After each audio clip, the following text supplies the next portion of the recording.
ወገን ይህን ቪዲዮ አይታችሁ ከጨረሳችሁ በኋላ ላይክ፣ ሼር፣ ፎሎ ማድረጋችሁ እንዳረሱ።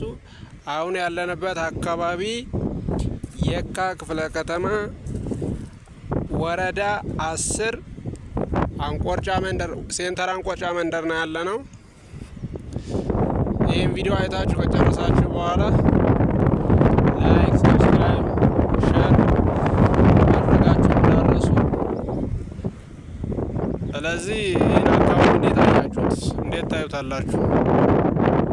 አያምርም? ግን በተለይ ደግሞ መጣችሁ ብታዩት በጣም ደስ የሚል ነው። በጣም የሚገርም አካባቢ ነው። አረንጓዴ ለምለም የሆነ አካባቢ፣ ምርጥ የሆነ ሰፈር።